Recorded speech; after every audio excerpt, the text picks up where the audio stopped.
Oke, selamat sejahtera semua. Selamat datang ke channel Teacher Isaac. Oke, jadi hari ini kita akan membincangkan satu topik iaitu ringkasan bahasa Melayu tingkatan 3. Oke, tajuk hari ini ialah kepentingan berpeluh kepada manusia. Oke, ini merupakan kali pertama saya buat video dalam channel Cikgu Isaac. Jadi, saya harap kamu dapat uh, sokong saya dengan menekan butang like, subscribe, share dan komen di ruangan komen. Jadi tanpa melenggankan masa, mari kita melihat topik perbincangan hari ini. Okey, jadi kita dapat melihat bahagian C ringkasan, markahnya 15 markah. Masa yang dicadangkan ialah 15 minit sahaja. Kerana ini dia meletak dalam bahagian pemahaman. Jadi pemahaman dia memerlukan masa yang banyak untuk membaca. Jadi ringkasan saya tak berharap kamu menggunakan masa yang panjang. Okey. Untuk petikan ini, dia suruh tulis ringkasan. Ni, ringkasan dia bertajuk apa? Kepentingan berpeluh kepada manusia. Okey. Jadi kita tengok pendahuluan dahulu. Dalam suasana kehidupan di bandar, kebanyakan penduduk ia tidak suka akan pekerjaan yang terlalu banyak menggerahkan tenaga. Okey, macam peternakan, pertanian, perikanan. Okey, mereka lebih suka bekerja di pejabat tanpa mengeluarkan peluh. Okay. Sikap ini perlu diubah kerana pakar perubatan telah membuktikan bahawa berpeluh amat penting untuk penjagaan kesihatan kerana peluh mengalirkan kotoran keluar dari tubuh badan manusia dan tidak membiarkan bahan toksik menggelubang dalam darah. Jadi kami telah mendapat satu isi dalam pendahuluan iaitu peluh mengalirkan kotoran keluar dari tubuh badan manusia dan tidak membiarkan bahan toksik bergelumang dalam darah. Okey, ini isi yang pertama. Mari kita lihat perenggan kedua. Berdasarkan sistem biologi tubuh manusia, orang yang sering berpeluh akan mempunyai kulit yang bersih. Kulit yang berpeluh mampu membuang kotoran yang sama banyak dengan kerja yang dilakukan oleh ginjal selama 24 jam. Peluh yang keluar dapat mengekalkan keanjalan kulit secara semula jadi kerana kadar peluh yang keluar itu dikawal oleh sel saraf di bahagian otak yang mendapat input daripada reseptor yang mengesan suhu pada permukaan kulit. Okay. Jadi dalam perangai kedua kita telah mendapati beberapa isi. Okay, isi yang pertama ialah orang yang sering berpeluh akan mempunyai kulit yang bersih. Okay.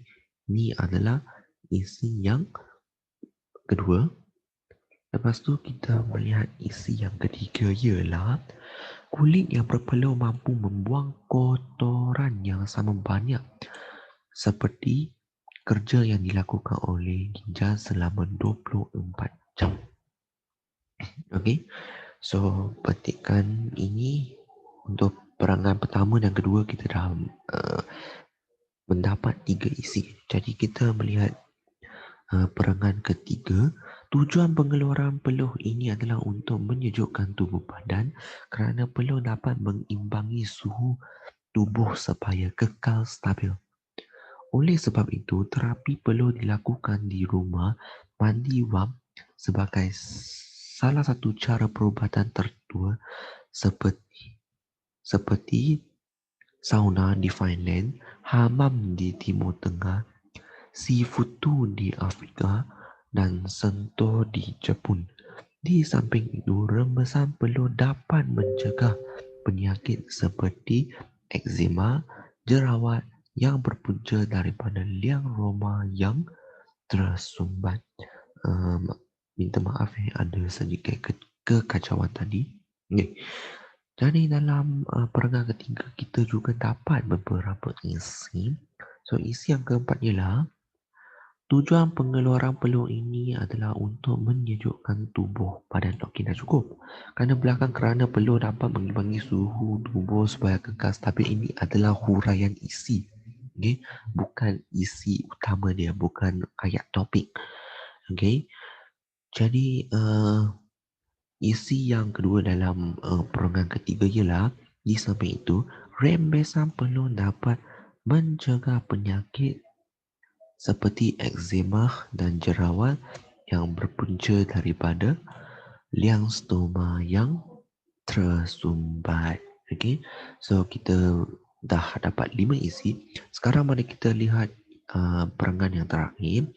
Kajian perubatan telah membuktikan bahawa berpeluh sebenarnya dapat mengurangkan keletihan di samping untuk membuang asid laktik yang terkumpul dalam otot.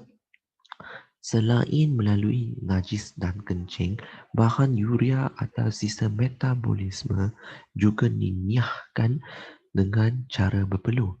Perlu diingat bahawa sisa urea boleh menyebabkan sakit kepala dan loya. Tidak dapat dinafikan bahawa banyak sekali kebaikan berpeluh dalam kehidupan seharian. Okey, jadi dalam perenggan penutup ini juga ada satu isi, iaitu berpeluh sebenarnya dapat mengurangkan keletihan di samping untuk membuang asid laktik yang terkumpul dalam otot. Jadi dalam ringkasan ini ada 6 isi. So jadi sekarang saya akan membincangkan sedikit tentang cara ataupun format untuk menulis. Ruang jawapan yang pertama sekali, anda hanya perlu tulis antara lepas tu kita akan melihat tajuk antara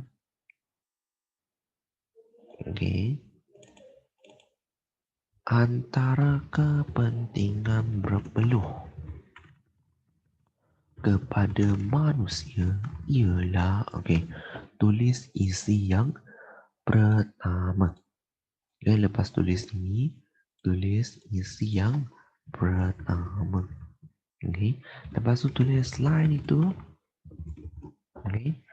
Tulis isi yang kedua.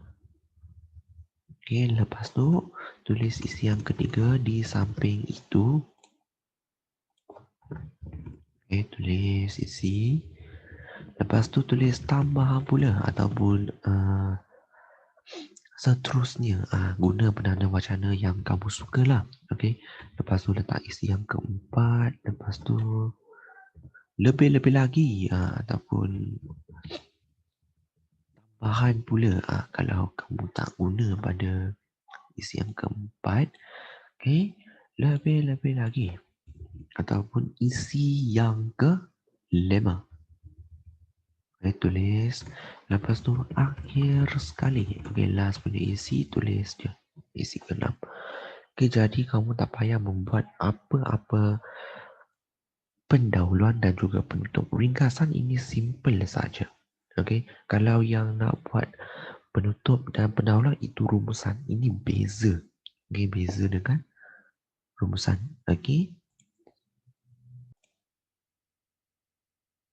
Jadi sekian sahaja untuk perbincangan video kali ini. Saya berharap kamu boleh like, subscribe dan share untuk menunjukkan sokongan terhadap Teacher Aizat. Jadi sekian sahaja untuk video kali ini. Kami berjumpa pada video yang akan datang. Terima kasih.